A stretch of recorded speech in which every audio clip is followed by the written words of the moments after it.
Bismillahirrahmanirrahim. Assalamualaikum warahmatullahi wabarakatuh. Waalaikumsalam warahmatullahi wabarakatuh. Syukur alhamdulillah. Assalatu wassalamu asrofil anbiya'i wal mursalin wa ala alihi wa sahbihi ajma'in amma ba'du.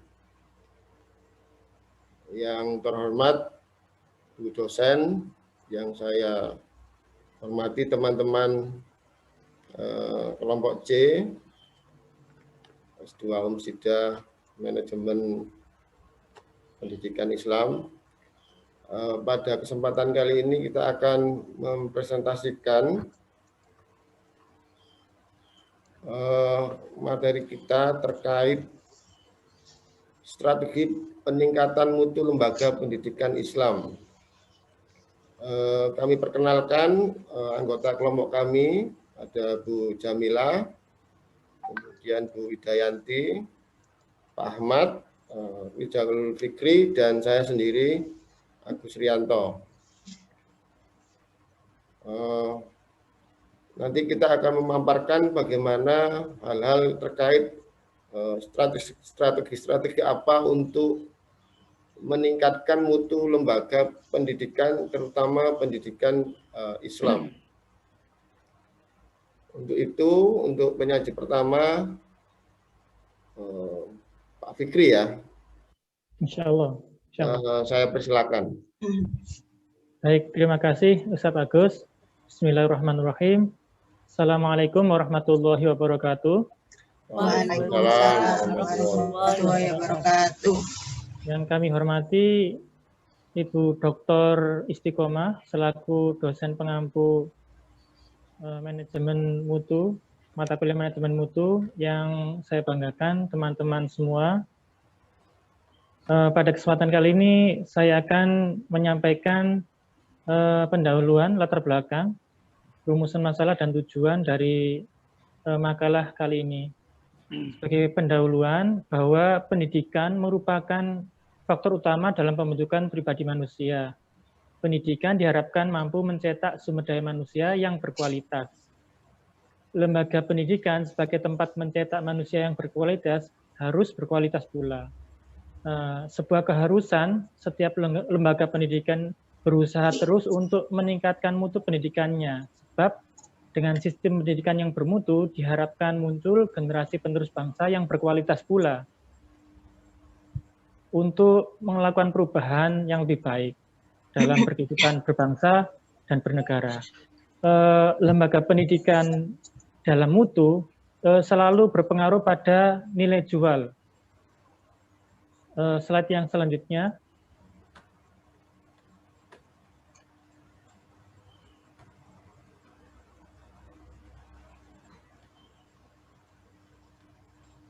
Jadi pendidikan merupakan faktor utama dalam pembentukan pribadi manusia. Kemudian pendidikan itu tempat untuk mencetak sumber daya manusia, di mana lembaga pendidikan adalah tempatnya.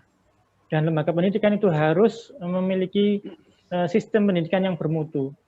Dan perlu adanya peningkatan-peningkatan mutu untuk menciptakan generasi penerus bangsa yang berkualitas pula. Selanjutnya, next. Pengaruh mutu dalam lembaga pendidikan. Lembaga pendidikan selalu berpengaruh pada nilai jual suatu lembaga pendidikan itu.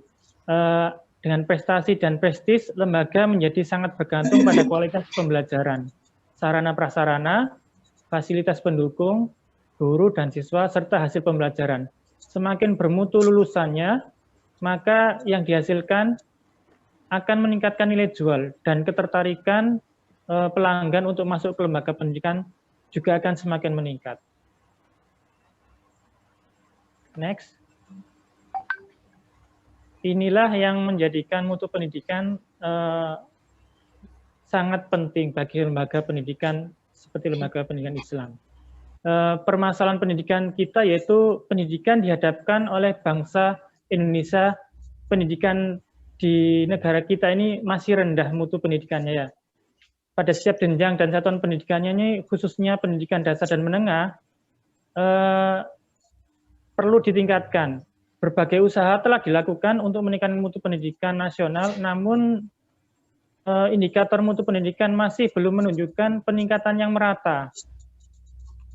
Hal ini bisa dibuktikan pada sebagian sekolah, terutama di kota-kota, memang menunjukkan peningkatan yang cukup baik. Namun sebagian yang lainnya, seperti di desa-desa atau di daerah-daerah itu masih memprihatinkan. Kemudian ada faktor lain yaitu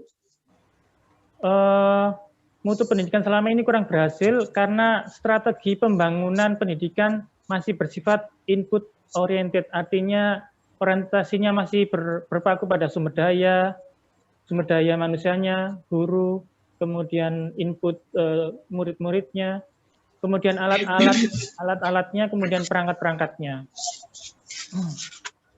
Kemudian pengelolaannya juga masih bersifat makro oriented, artinya masih diatur oleh jajaran birokrasi tingkat pusat.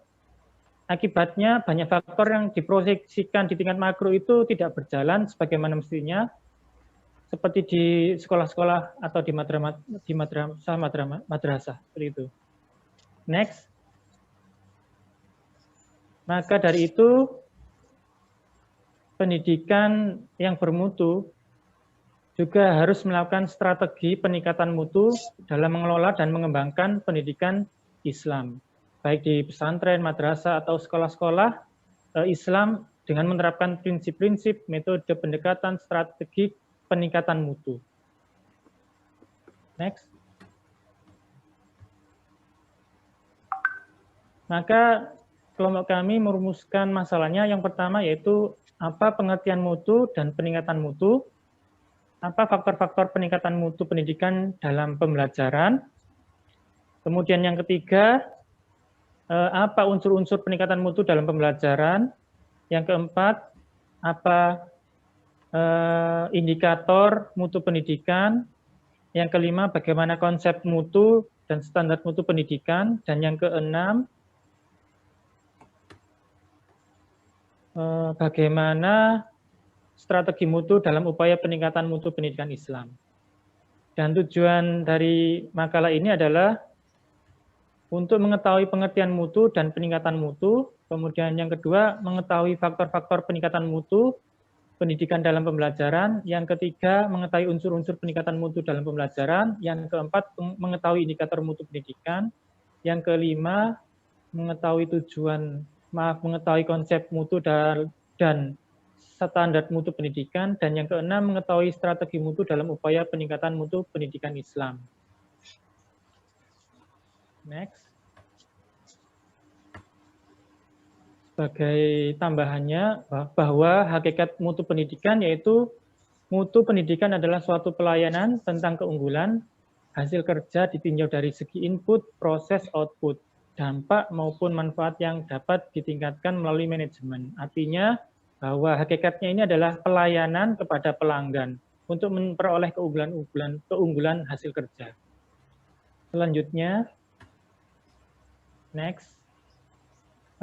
Mutu pendidikan itu sendiri adalah, istilah mutu adalah memiliki terminologi subjektif dan relatif yang dapat diartikan dengan berbagai cara di mana setiap definisi bisa didukung oleh argumentasi yang sama baiknya. Kemudian mutu itu sendiri juga secara luas dapat diartikan sebagai karakteristik dari produk atau jasa yang memuaskan kebutuhan konsumen atau pelanggan. Kemudian karakteristik mutu itu sendiri dapat diukur secara kuantitatif dan kualitatif. Dalam pendidikan, mutu adalah suatu keberhasilan proses belajar yang menyenangkan dan memberikan kenikmatan. Pelanggan di sini adalah internal dan eksternal, bisa berupa penerima produk dan jasa, atau mereka yang nantinya akan merasakan manfaat produk dan jasa tersebut. Jadi prinsip mutu yaitu memenuhi kepuasan pelanggan atau customer satisfaction. Demikian pemaparan kami. Selanjutnya kami kembalikan kepada Ustadz Agus. Terima kasih Pak Fikri. Selanjutnya akan dipaparkan oleh Ustadzah Ida. Kepada Ustadzah Ida kami persilakan. Terima kasih Ustadz Agus. Saya akan melanjutkan terkait dengan faktor-faktor utama peningkatan mutu pendidikan.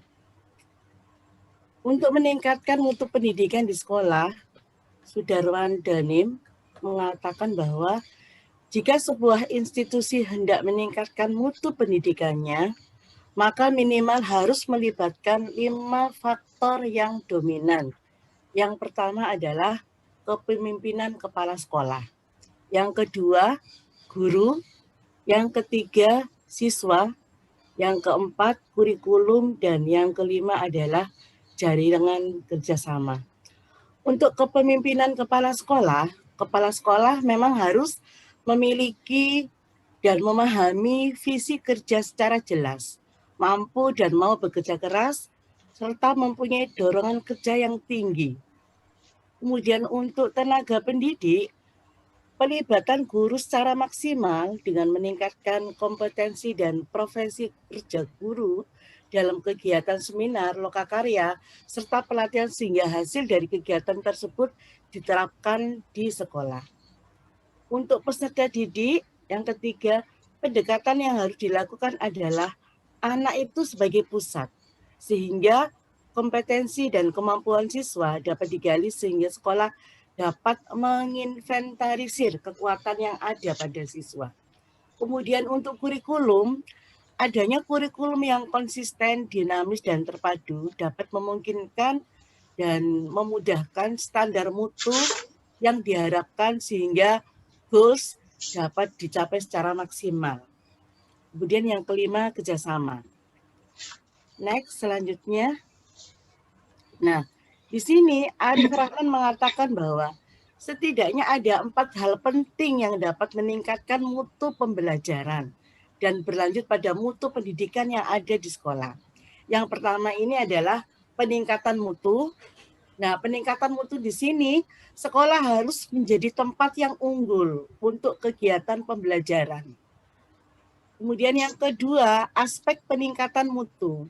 Nah, di sini itu aspek peningkatan mutu ini lingkungan pembelajaran yang menyenangkan dan menantang, partisipasi aktif siswa dan guru serta orang tua, serta semua pemangku pendidikan, manajemen yang bertanggung jawab, baik moral, mandat manusia, kemudian SDM yang akuntabel, serta available. Kemudian yang ketiga adalah faktor utama pendidikan mutu sekolah.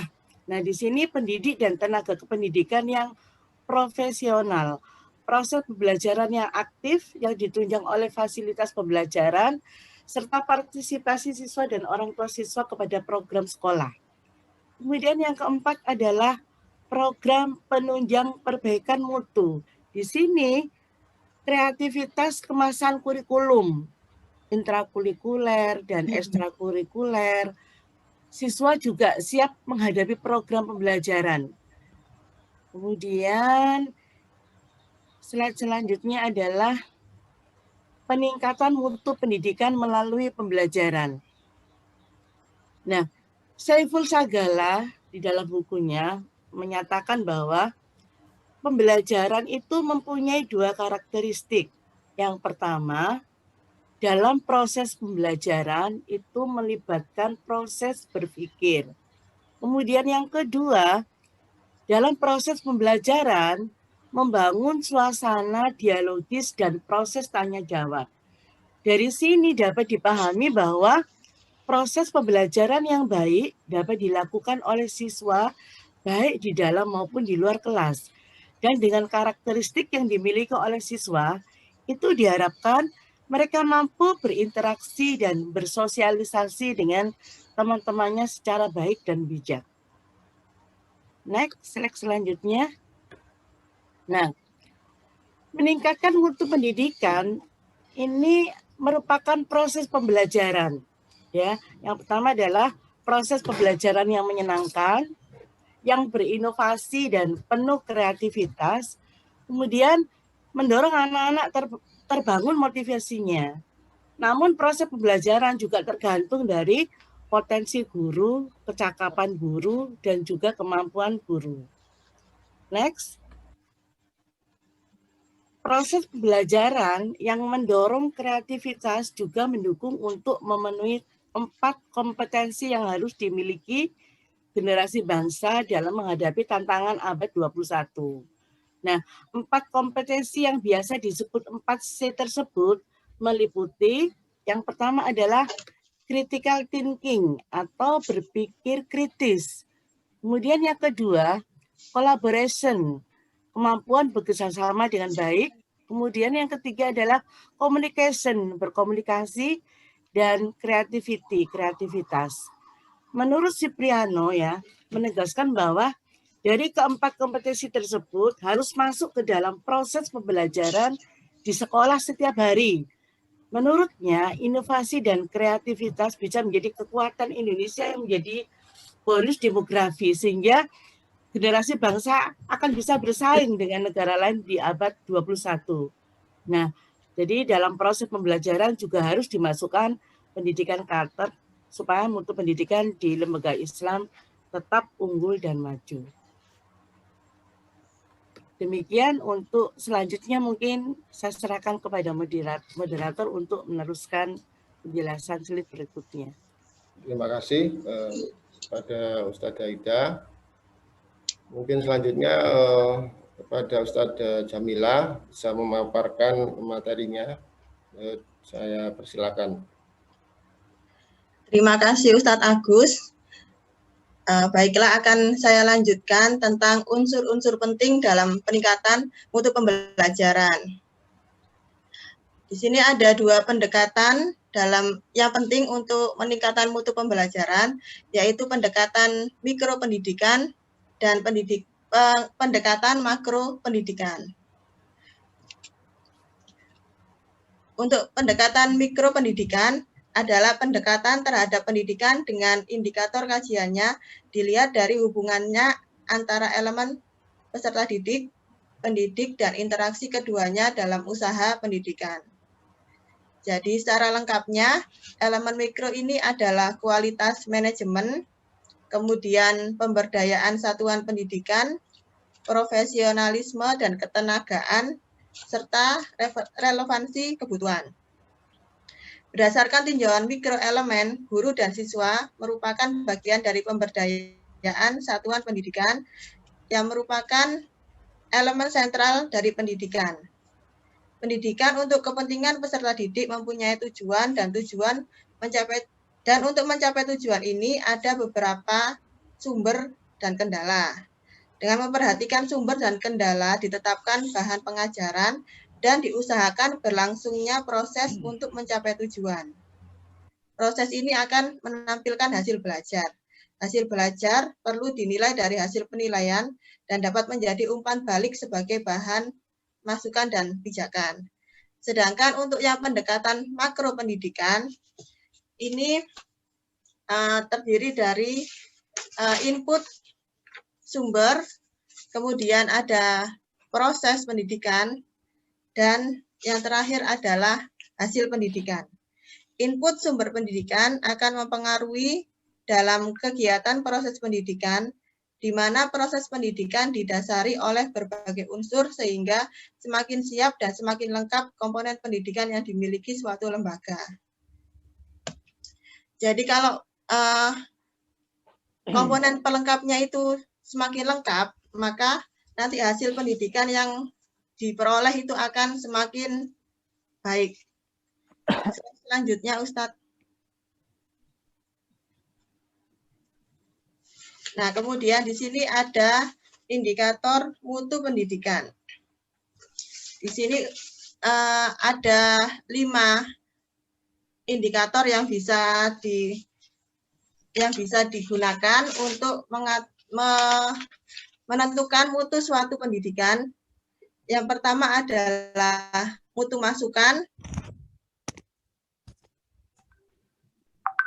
atau input, kemudian mutu proses, selanjutnya ada mutu output, mutu SDM, dan mutu fasilitas. Untuk mutu masukan di sini adalah siswa yang masuk ke dalam institusi pendidikan tersebut, jadi bisa kita ukur intelektualnya, kemudian fisiknya, kesehatannya, jika dia memang kesehatan atau fisiknya terganggu, ini nanti akan juga mempengaruhi proses yang ada di dalam pendidikan tersebut. Kemudian untuk proses pendidikan di sini meliputi teknik atau metode pembelajaran, kemudian mungkin ada pelatihan, kemudian ada bimbingan khusus, dan kegiatan-kegiatan seperti kegiatan eksternal lainnya. Dan mutu output ini akan bisa diukur kemampuan lulusan seperti dan kecakapan lulusan. Dan mutu output ini pasti juga dipengaruhi oleh mutu proses dan mutu masukan.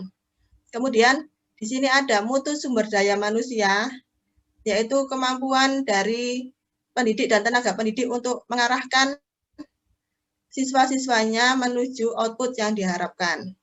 Dan yang terakhir dan tidak kalah pentingnya adalah mutu fasilitas. Untuk mutu fasilitas ini meliputi sarana dan prasarana untuk pendidikan, bisa berupa media pendidikan, apakah lengkap atau kurang, kemudian juga sarana pendukung lainnya seperti ruangannya apakah nyaman atau tidak, kemudian mungkin sarana-sarana untuk mencapai ke sana transportasi dan lain-lain itu akan sangat berpengaruh terhadap fasilitas untuk mutu fasilitas. Selanjutnya, Ustadz.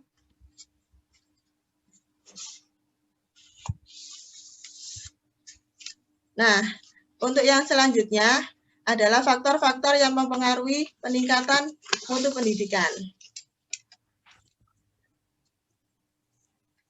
Ada beberapa faktor yang mempengaruhi mutu pendidikan. Yang pertama adalah sumber daya manusia.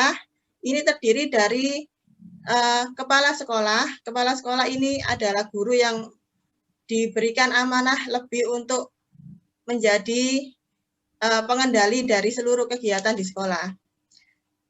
Kemudian ada guru.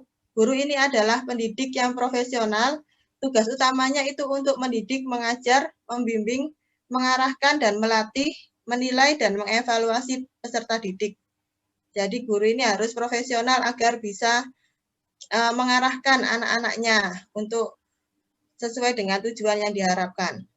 Dan tidak kalah pentingnya di sini juga ada peranan dari tenaga pendidik. Mulai dari pramubakti atau tukang kebun, kemudian ada TU, kemudian ada tenaga keamanan, dan tenaga-tenaga lain yang diperlukan untuk menunjang proses pendidikan. Kemudian di sini juga ada sarana dan prasarana. Sarana dan prasarana ini adalah media belajar atau alat bantu untuk mengefektifkan komunikasi dan interaksi antara guru dan siswa dalam proses pembelajaran. Kemudian faktor selanjutnya adalah kesiswaan. Jadi selain peserta didik ini diberikan materi pelajaran, juga perlu untuk dikembangkan life skill-nya. Dan ini adalah peranan dari kesiswaan untuk memberikan sentuhan-sentuhan soft skill bagi siswa. Kemudian ada pembiayaan. Nah, pembiayaan ini sangat penting karena ini adalah urat nadi kehidupan sekolah. Tanpa ada pembiayaan yang mencukupi, banyak kegiatan-kegiatan yang sudah direncanakan ini akan tidak bisa dilaksanakan sebagaimana mestinya. Jadi pembiayaan ini harus dikelola secara transparan agar bisa diakses oleh seluruh pihak. Demikian presentasi saya tentang faktor-faktor yang mempengaruhi peningkatan mutu, kemudian ada indikator mutu, dan yang pertama tadi unsur-unsur peningkatan mutu sekolah. Selanjutnya saya kembalikan kepada moderator. Terima kasih. Terima kasih kepada Ustazah Jamilah, cukup jelas, singkat, dan padat ya. Untuk selanjutnya mengenai konsep mutu pendidikan akan dilanjutkan oleh Ustadz Ahmad. Pada Ustadz Ahmad, saya persilakan. Oke, terima kasih. Assalamualaikum warahmatullahi wabarakatuh.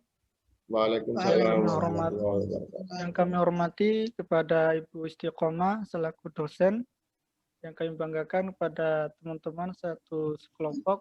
Di sini saya akan menyampaikan terkait konsep mutu pendidikan. Konsep mutu pendidikan, konsep manajemen mutu pendidikan dapat dilakukan melalui tahap-tahap sebagai berikut. Di antaranya membuat keputusan. Membuat keputusan melibatkan semua unsur dengan cara bermusyawarah.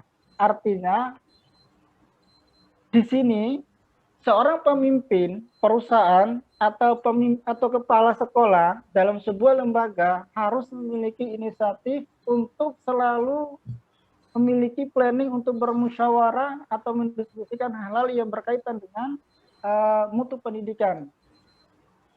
Itu yang pertama. Kemudian kedua, perencanaan merupakan persiapan yang terarah dan sistematis agar tujuan dapat tercapai secara efektif dan efisien. Jadi merencanakan dalam lembaga pendidikan itu perlu perencanaan. Tidak boleh kemudian kita langsung ujuk-ujuk mengadakan suatu kegiatan tanpa ada perencanaan.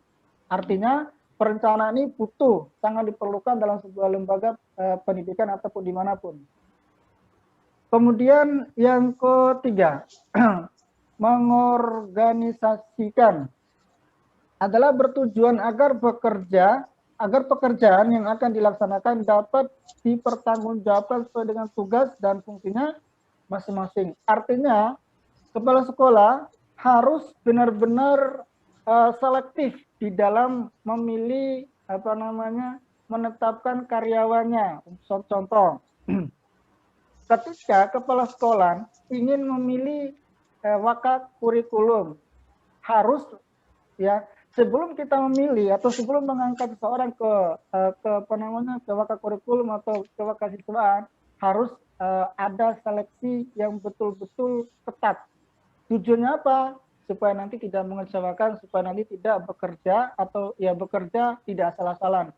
Begitupun guru harus mengajar sesuai dengan kemampuan, sesuai dengan bidangnya masing-masing.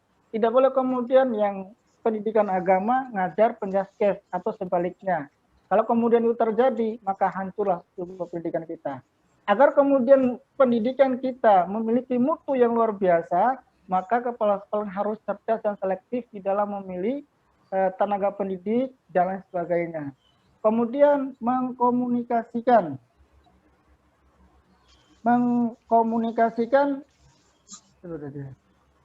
berarti menyampaikan berbagai macam informasi. Artinya kepala sekolah atau elemen-elemen lainnya harus ada miskomunikasi antara satu dengan yang lain, harus saling terbuka, tidak boleh kemudian saling nutup-nutupin dan sebagainya.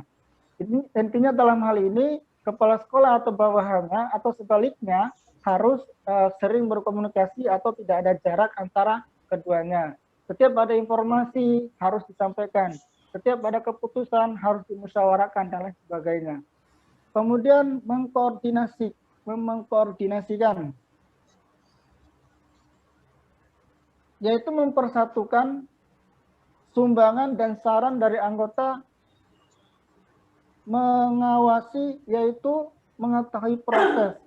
Dari pengawasan dari kepala sekolah tidak hanya enak-enakan di kantor, tapi juga harus aktif untuk mengawasi kinerja bawahannya, ya. Dan harus rutin, mungkin setiap minggu harus melakukan monitoring, mulai dari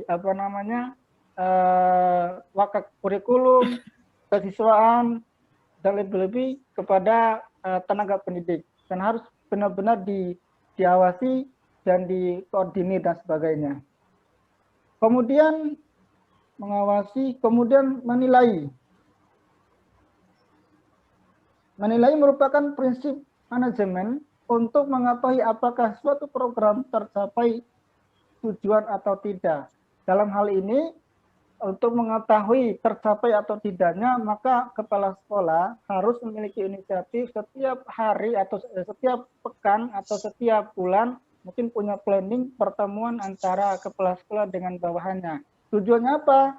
Yaitu untuk memonitoring apakah program yang dilaksanakan di dalam sebuah lembaga itu sudah terrealisasi atau belum. Kalau mungkin belum, bisa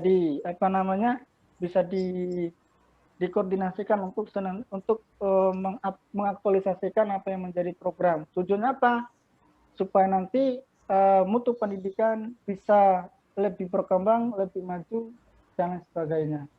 Tuh. Lanjut.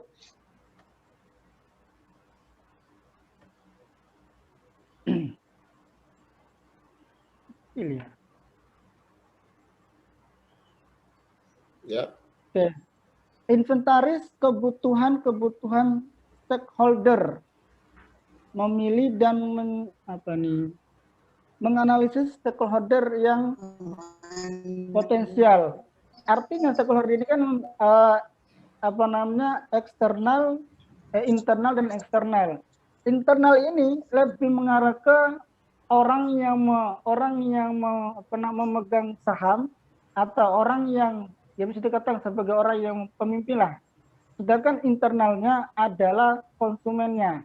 Kalau kemudian seorang pemimpin atau dengan konsumen atau pihak lain berkomunikasi dengan baik, akur, dan saling bekerja sama, dan lain sebagainya, saya yakin pendidikan, lembaga pendidikan atau sebuah perusahaan bisa maju dan bisa berkembang sesuai dengan keinginan kita. Kemudian merumuskan visi misi atau tujuan. Dalam hal ini, sebuah perusahaan atau lembaga pendidikan harus memiliki visi misi atau tujuan. Mau bawa kemana sekolah ini, mau bawa kemana pendidikan ini, dan sebagainya. Kemudian menetapkan sasaran. Nah, pendidikan ini mau bawa kemana nanti? Oleh karena itu, dalam hal ini, ya programnya harus jelas. Ya, programnya harus jelas dan bisa ketika kita sudah menetapkan sebuah program, ketika kita sudah merencanakan sebuah program, maka pastikan program yang kita rencanakan bisa terrealisasi dan bisa terlaksana dengan baik dan seterusnya. Oke, lanjut.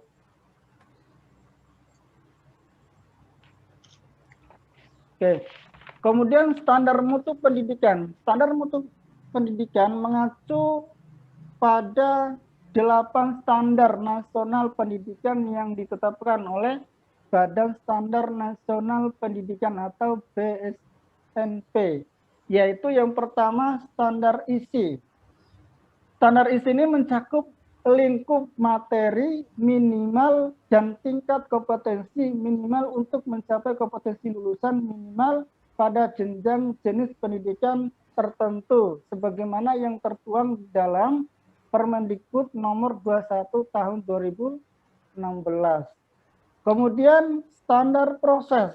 Standar proses ini pada satu pendidikan merupakan pelaksanaan proses pembelajaran secara interaktif, inspiratif, menyenangkan, menantang, motivasi peserta didik untuk berpartisipasi aktif serta memberikan ruang yang cukup bagi prakarsa dan seterusnya. Dan ini berdasarkan Permendikbud pada tahun nomor 22 tahun 2016.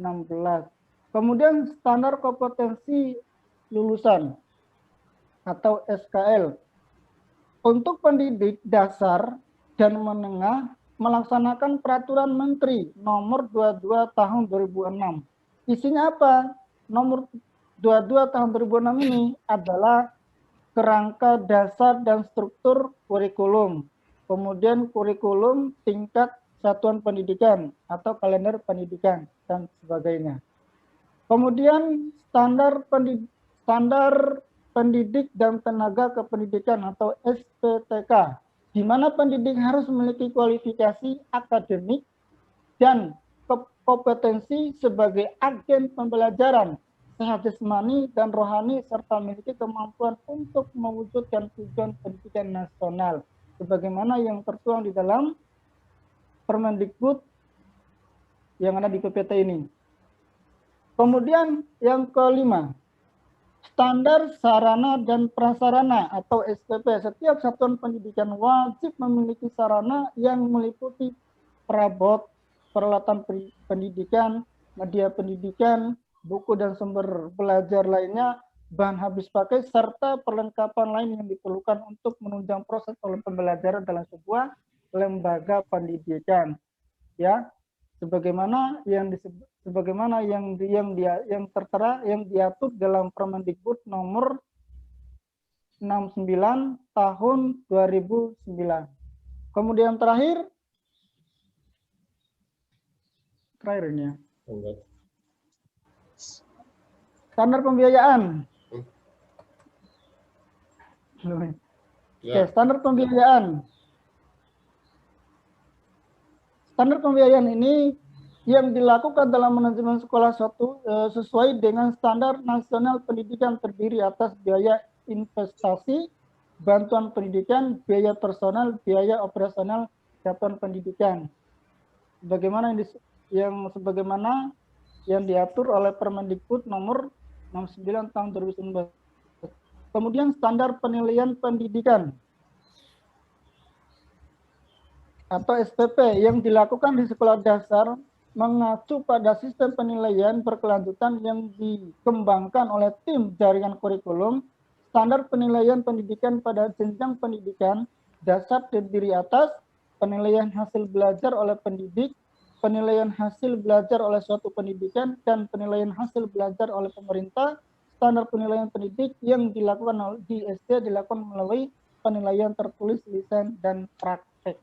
Sebagaimana yang tertuang di dalam peraturan Permendikbud nomor 23 tahun 2016. Nah, itulah salah satu standar mutu pendidikan yang harus dipenuhi dan harus dicapai dalam suatu pendidikan.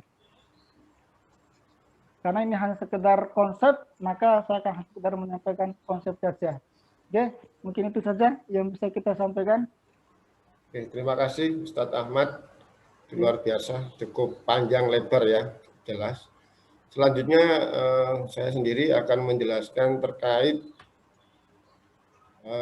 strategi peningkatan mutu pendidikan. Ya, dalam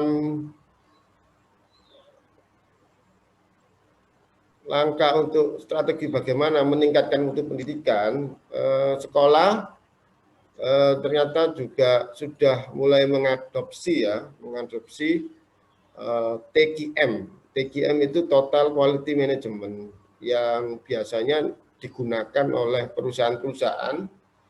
Nah, sekarang mulai diadopsi oleh dunia pendidikan atau sekolah ya. Ini dianggap tepat karena dianggap bisa meningkatkan mutu dunia pendidikan. Apa itu TQM? TQM adalah Total Quality Management yang didefinisikan sebagai sebuah pendekatan dalam menjalankan usaha yang berupaya memaksimalkan daya saing melalui penyempurnaan secara terus-menerus atas produk, jasa, manusia, proses, dan lingkungan organisasi. Ya, menurut Eti Rusetti, ada 10 karakteristik dari TQM, Total Quality Management. Yang pertama adalah fokus pada pelanggan. Pelanggan kalau di sekolah jelas wali murid dan siswa. Kemudian yang kedua berorientasi pada kualitas. Jadi yang kita tonjolkan memang kualitas ya, mutu. Nomor 3, menggunakan pendekatan ilmiah, memiliki komitmen jangka panjang, perlu adanya kerjasama tim, adanya super tim bukan superman. Yang keenam, menyempurnakan kualitas secara berkesinambungan, tidak berhenti karena tiap tahun saingan akan mengalami perubahan dan seterusnya. Maka kita harus menyempurnakan kualitas kita secara terus-menerus dan berkesinambungan. Nomor 7, mengadakan pendidikan dan pelatihan. Ini penting agar kualitas pendidik maupun tenaga kependidikan yang dimiliki oleh sekolah itu akan tetap sesuai dengan mutu yang diinginkan sekolah. Nomor 8, menerapkan kebebasan terkendali. Nomor 9, memiliki kesatuan tujuan. Dan terakhir, nomor 10, melibatkan dan memberdayakan karyawan. Ya, penerapan TKM di sekolah itu mencakup 3 hal. Yang pertama adalah kemampuan akademik, yang kedua kemampuan sosial, yang ketiga adalah kemampuan moral. Jadi akademik ini terkait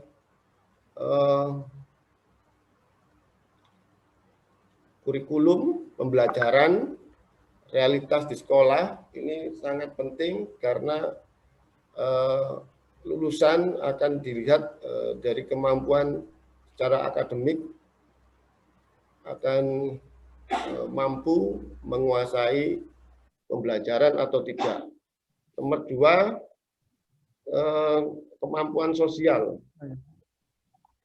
Harapannya tidak hanya pintar atau menguasai ilmu, siswa juga diharapkan mempunyai kemampuan bersosialisasi. Yang terakhir adalah kemampuan moral, ya. Jadi tidak hanya dari akademik dan sosial, tapi juga disinggung terkait moral, ya, perilaku. Lalu bagaimana upaya peningkatan mutu pendidikan di pendidikan Islam, ya? Yang perlu ditingkatkan ada beberapa aspek, ya, yang perlu ditingkatkan untuk bisa bersaing dengan sekolah-sekolah non-Islam lah. Yang pertama adalah aspek manajemen. Ya. Jadi memang sekolah-sekolah Islam harus berbenah, ya, baik dari manajemen terutama, karena kita harus mengelola, memanajemen sekolah dengan baik. Jika tidak, maka akan dikalahkan oleh sekolah-sekolah lain. Yang kedua, perlu adanya pemanfaatan teknologi dalam pembelajaran. Dalam tahun-tahun terakhir ini, apalagi saat COVID, teknologi ini sangat penting. Ya. Jika kita ketinggalan teknologi, sekolah kita akan kurang diminati, ya. Jadi harus bisa melaksanakan teknologi dan siswa pun dapat menjangkau, walaupun seperti saat ini siswa belajar di rumah. Nomor 3, budaya kerja tim, ya. Banyak sekolah-sekolah Islam itu ada senior, ada junior, akhirnya tidak terjadi kerjasama dengan baik. Maka harus dibudayakan kerja tim. Yang keempat, pemanfaatan alat bantu pembelajaran. Ini yang jarang dilakukan. Kebanyakan guru melakukan pembelajaran klasikal. Harapannya pendidikan Islam juga menerapkan aplikasi, tidak hanya teori saja. Ini akan lebih meningkatkan mutu, ya, mutu pendidikan di sekolah-sekolah Islam. Yang kelima, perlu adanya keterlibatan guru, siswa, dan stakeholder. Jika tidak saling mendukung antara guru, siswa, dan stakeholder, saya yakin sekolah akan timpang, ya. Bagaimana sebuah kapal tidak saling mendukung penumpangnya, akan terjadi chaos, ya. Jika guru, siswa, dan stakeholder saling membantu, saling bahu-membahu, bekerjasama, maka mutu pendidikan di sekolah Islam tersebut akan lebih baik. Saya kira itu presentasi dari kelompok kami. Kurang lebihnya Mohon maaf, mungkin ada pertanyaan dari teman-teman, boleh saling bertanya ya, biar nanti saling mengerti. Untuk sementara kita tutup dulu ya. Silakan Saya yang dulu bertanya. saya dulu mungkin, supaya nggak lupa pertanyaannya. Saya Ustadz. Silakan Buddha, siapa saja boleh. Saya tanya kepada Ustadz Fikri aja. Oh iya, yang Ustazah. sudah menyampaikan terkait dengan latar belakang permasalahannya ya Ustadz ya. Halo Ustadz Fikri. Halo. Ustadz Fikri, tadi kan sudah menyampaikan panjang lebar terkait dengan pendidikan mutu, peningkatan mutu di lembaga pendidikan Islam. Nah, lembaga pendidikan Islam itu kan kita sebagai lembaga pendidikan Islam itu tidak boleh kalah bersaing dengan lembaga pendidikan yang lebih mengedepankan pendidikan umum. Nah, yang dimaksud di sini itu adalah persaingan mutu pendidikannya. Harusnya peningkatan mutu di lembaga pendidikan Islam itu melebihi pendidikan umum. Nah, yang saya tanyakan, bagaimana peran lembaga pendidikan Islam dalam peningkatan mutunya supaya menjadi lebih marketable bagi stakeholder sekolah. Terima kasih. Terima kasih Ustazah. Ini pertanyaan berat ini. Saya coba menjawab ya Ustazah. Iya. Dan mungkin nanti ada kaitannya dengan yang telah dijelaskan jenengan juga sama Ustadz Agus mungkin. Bahwa sebenarnya lembaga pendidikan Islam itu sudah, dari awal itu sudah mempunyai keunggulan Ustazah. Bahwa lembaga pendidikan Islam seperti pesantren, madrasah atau sekolah Islam itu memiliki keunggulan dibandingkan sekolah umum ya. Di mana sekolah umum kan mengedepankan akademik saja ya. Sedangkan pendidikan Islam itu mempunyai keunggulan yaitu penanaman nilai-nilai agama Islam ya. Dan itu diterapkan, harusnya diterapkan di setiap mata pelajaran itu yang dihubungkan dengan nilai-nilai Islam. Nah, ada 3 peran sebenarnya Ustazah. Pendidikan Islam dengan kaitannya itu. Ya, yang pertama itu peran dari segi akademik ya, terutama dalam bidang iptek, ilmu pengetahuan dan teknologi. Lembaga pendidikan Islam itu harus mampu melahirkan siswa-siswa, generasi-generasi penerus, kader-kader pemimpin bangsa yang memiliki wawasan yang luas, skill yang bagus, kemudian keilmuan Islam yang mumpuni. Jadi wawasannya itu dikaitkan dengan agama Islam. Kemudian peran yang kedua yaitu dari segi iman, akhlak dan moral. Tadi sudah disampaikan juga Ustadz Agus kalau nggak salah ada penerapan TKM ya, ada segi moral, ada segi akademik dan sosial ya. Nah, yang kedua ini segi iman, akhlak, moral ya, yaitu imtak, iman dan takwa. Ini siswa harus mempunyai dasar pemahaman agama secara baik, yaitu nilai-nilai kejujuran, keyakinan, kerendahan hati, kemanusiaan, dan ini menjadi nilai yang baik di mata masyarakat dan juga di mata Allah. Kemudian yang ketiga, itu peran sosial tadi yang disampaikan ya. Ada peran sosial dan kultur. Bahwa lembaga pendidikan Islam itu harus bisa mencetak siswa yang mampu merespon persoalan-persoalan di masyarakat dan lingkungannya. Dan otomatis kita berharap setiap permasalahan itu bisa diselesaikan dalam solusi yang Islami ya. Nah, agar lembaga pendidikan Islam itu bermutu, berkualitas, dan marketable dengan 3 peran tadi itu, maka nilai-nilai tersebut itu harus menjadikan brand, Ustazah. Bisa dijadikan brand, keunggulan. Gitu. Nah, bagaimana caranya? Nah, ini ada mungkin menurut saya tips mungkin. Sebenarnya banyak cara, tapi mungkin yang menurut hemat saya yang penting itu adalah semua sumber daya yang ada pada lembaga pendidikan Islam itu harus berjalan dalam satu tujuan, satu arah. Warga sekolah seperti kepala sekolah, guru, karyawan, orang tua, murid itu harus satu visi dan satu misi. Standar sama, mempunyai standar yang sama. Dan yang disampaikan Ustazah Ida juga, saya mencupili dari penjelasan Ustazah Ida, bahwa ada faktor-faktor utama peningkat mutu tadi ya, seperti manajemen kepemimpinan, ya, yang dijelaskan Ustazah Jamila juga tadi juga, ada manajerial kepemimpinan, ada tenaga kependidikan, peserta didik, kurikulum, dan sarpras, dan jejaring kerjasama itu. Nah, jejaring kerjasama ini juga yang harus dikuatkan marketable-nya, adanya promosi, mengabarkan kepada khalayak. Sekolah harus secara sadar merekam atau mendokumentasikan berbagai aktivitas sekolah, dan ini sudah dikerjakan di sekolah kita, Ustaz Anggi. Iya. Adanya pelatihan-pelatihan, karyawan, kemudian prestasi itu di blow up, dikenalkan ke masyarakat, sehingga sekolah kita menjadi mempunyai nilai jual yang tinggi, dan itu adalah tugas dari humas ya, sebagai saluran publikasi dan jejaring kerjasama. Mungkin saja itu. Kalau ada kurang lebihnya, biasa. maaf. Ada biasa, Ustaz. Yang lain yang tanya, silakan.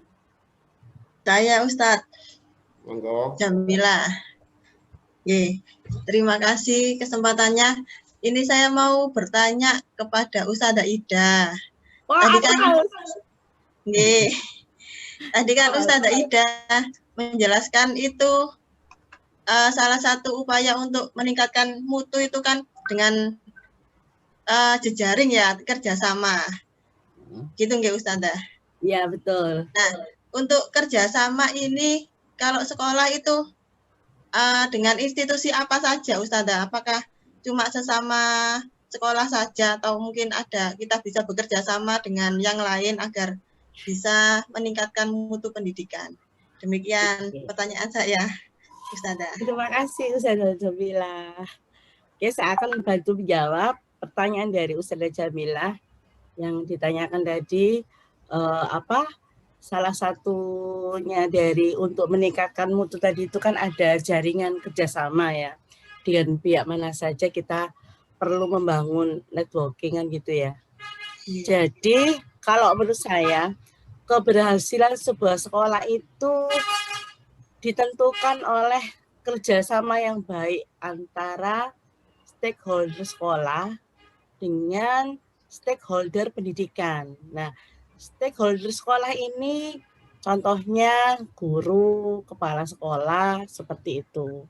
Untuk jaringan kerjasama itu tidak hanya terbatas pada lingkungan sekolah, tetapi juga masyarakat, orang tua, serta dengan organisasi-organisasi yang lain. Seperti misalkan kita mau mengadakan, misalkan di lembaga kita mau mengadakan kegiatan field trip atau kunjungan ke perusahaan, mungkin seperti itu. Atau juga instansi pemerintah, mungkin juga ada kegiatan kampus visit, kita membangun networking, jejaring kerjasama. Misalkan kita di lembaga pendidikan di SMA, kita melakukan kerjasama atau MOU dengan perguruan tinggi, kita melakukan kampus visit, contohnya seperti itu. Kemudian kalau misalkan di dalam jejaring kerjasama dengan instansi pemerintah itu, misalkan perusahaan apa gitu ya, sehingga output dari sekolah kita itu dapat terserap di dalam dunia kerja, seperti itu.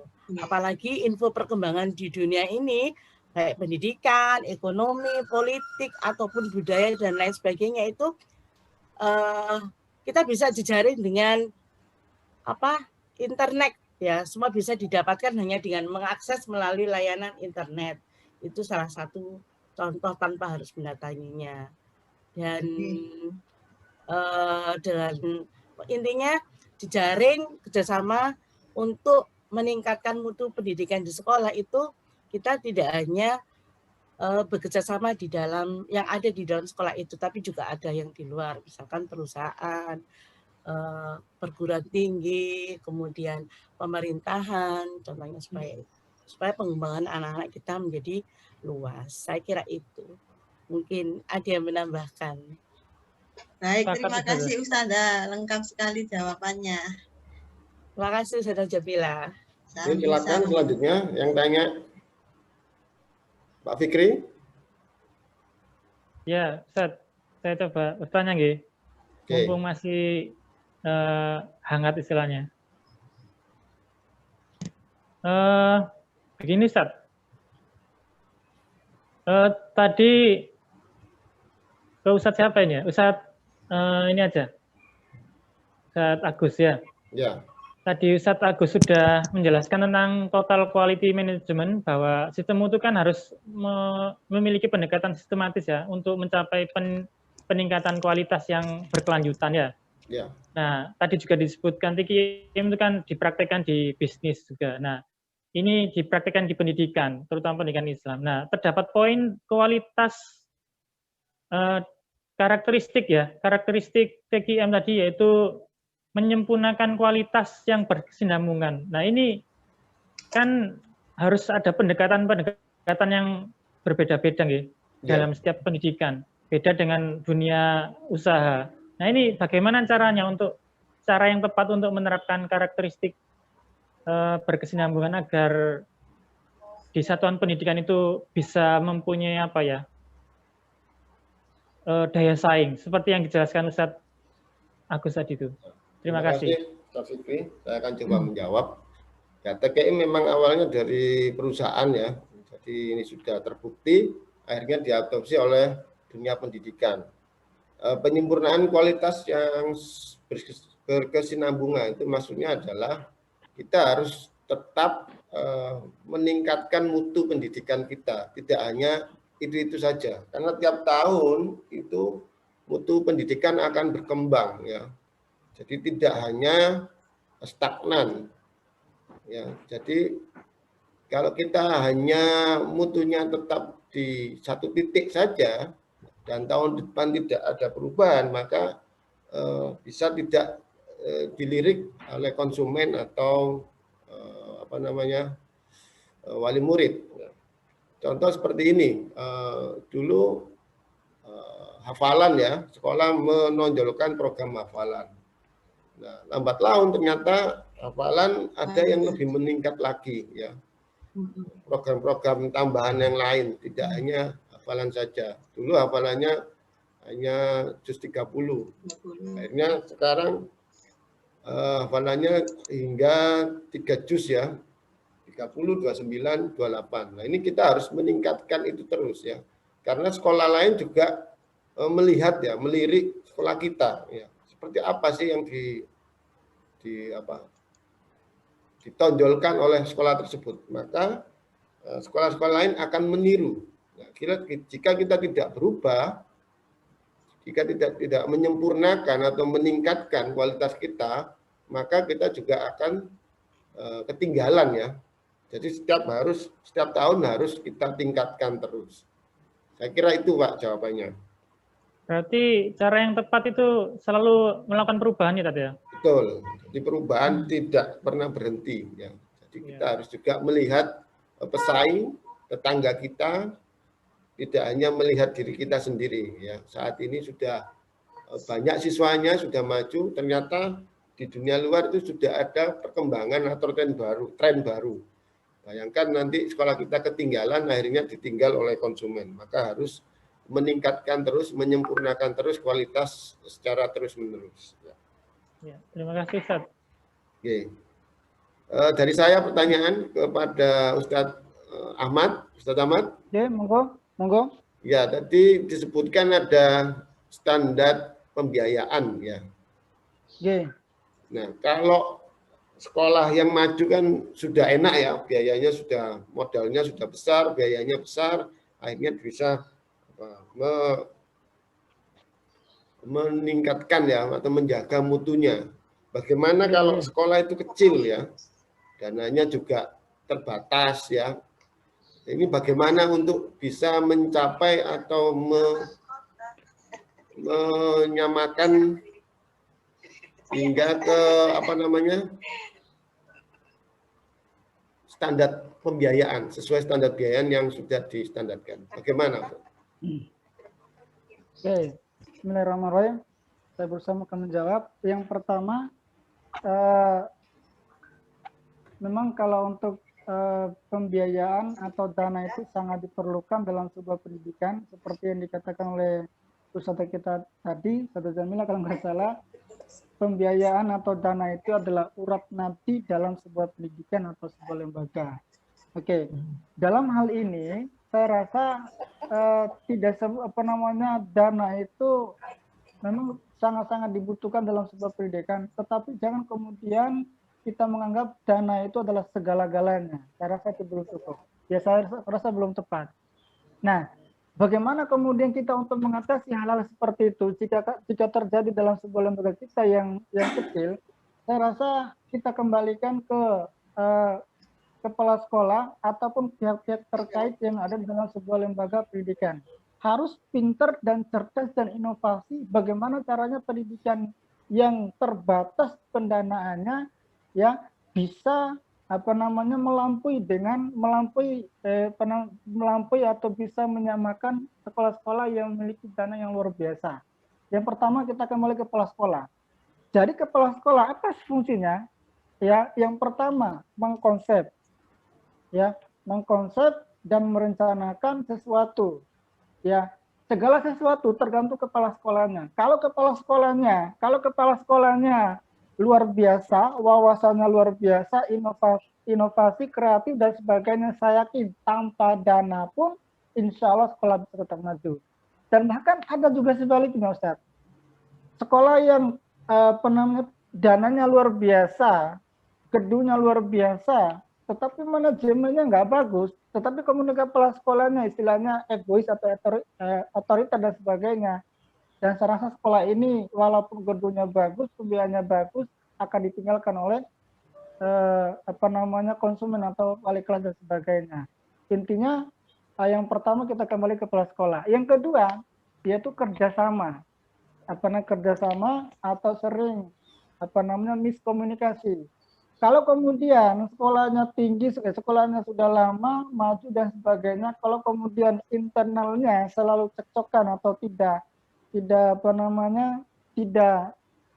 sama pendapat, tidak sepaham, artinya saling mempertahankan egoisnya masing-masing, saya rasa tidak bisa dan sebagainya. Oke, terima kasih. Jelas sekali. Mungkin itu aja. Sip, gitu ya. Silakan yang belum tanya. Oke, saya mungkin bertanya begini. Pak Ahmad sendiri, silakan Pak. Oke. Ini sekaligus pertanyaan ini kepenasaran saya nih. Kan terjadi akhir-akhir ini kan upaya yang dilakukan oleh Kemendiknas untuk melakukan sertifikasi guru. Ya. Terkait dalam hal itu, mengapa sertifikat guru itu harus dilakukan? Pertanyaannya, apakah dengan sertifikasi guru itu menjamin peningkatan mutu atau kualitas guru dalam sebuah lembaga tersebut? Mungkin itu pertanyaannya. Inti pertanyaan itu apakah silakan. Ustadz Ahmad, terima kasih pertanyaannya. Ini saya coba menjawab, nanti barangkali teman-teman bisa menambahkan kalau kurang lengkap. Nah, tadi kan disampaikan apakah sertifikasi itu bisa menjamin bahwa gurunya berkualitas gitu nggih, Ustadz. Nah, kalau memang sertifikasi pendidikan itu mungkin kalau kita samakan dengan profesi yang lain, ada profesi dokter atau pengacara atau profesi apoteker dan lain-lain itu setelah pendidikan S1-nya itu biasanya ada pendidikan lanjutan, yaitu pendidikan pendidikan profesi. Nah, sertifikasi ini upaya pemerintah untuk menciptakan guru-guru yang profesional. Apakah memang bisa menghasilkan guru profesional seperti yang diharapkan? Itu kalau misalnya program profesi ini dilaksanakan sesuai dengan tahapan yang harus dilaksanakan, kemudian semua tahapannya itu diikuti dengan baik, insya Allah bisa menghasilkan guru yang profesional, karena ini kan programnya sudah dirancang sedemikian rupa oleh para ahli, sehingga bisa diharapkan kompetensi guru itu bisa meningkat, dan guru itu bisa memiliki kompetensi-kompetensi yang diharapkan, seperti kompetensi sosial, kompetensi kepribadian, kompetensi akademik, dan paling penting kompetensi profesional. Kalau itu memang dijalankan sebagaimana mestinya, sebagaimana tahapan yang harus dijalankan, saya yakin itu akan bisa mencapai tujuan yang diharapkan. Tapi kalau yang menjadi masalah ini jika tidak dilaksanakan sebagaimana mestinya, misalnya masa kerjanya belum sampai itu sudah dibuat diperbanyak masa kerjanya, dan mungkin kebutuhan yang lain itu tidak dijalankan sebagaimana mestinya, ya ini akan menjadi bumerang bagi guru itu sendiri. Jadi kalau memang bisa dijalankan sebagaimana prosedur yang harus dipenuhi, itu pasti akan bisa menghasilkan apa yang dibutuhkan. Sepertinya seperti itu, Ustadz. Barangkali mungkin ada yang mau menambahkan. Intinya, saya kira. Intinya dalam sertifikasi ini tujuannya untuk meningkatkan dan supaya nanti gurunya bisa lebih semangat lagi. Ya, jadi gurunya juga harus selalu melakukan pembelajaran berkelanjutan. Misalnya nanti bisa melanjutkan ke jenjang S2, syukur-syukur bisa jenjang S3, dan perlu ada pembelajaran berkelanjutan. Begitu, Ustaz. Oke, cukup ya. Terima kasih. Yang durasi juga ini. Yang belum tanya tadi siapa? Belum tanya? Sudah. Sudah seluruhnya? Sudah semua. Oke. Saya kira cukup jelas materi kita hari ini. Semoga yang kita diskusikan, yang kita sampaikan nanti bisa berguna bagi Isa maupun teman-teman yang lain. Amin. Mana kita tutup ya? Cukup ya? Baik. Ya, Ustaz. Oke, terima kasih kepada kelompok C yang sudah menyampaikan dan ya melakukan tanya jawab, saling tanya jawab, ini luar biasa. Ditanya-tanya sendiri, dijawab-jawab sendiri sama kelompoknya. Ya, saya kira cukup untuk paparan kita hari ini. Jika ada salah kata dan lain-lain, saya mohon maaf sebagai MC. Terima kasih atas waktunya. Saya akhiri. Wassalamualaikum warahmatullahi wabarakatuh. Waalaikumsalam warahmatullahi wabarakatuh. Terima kasih.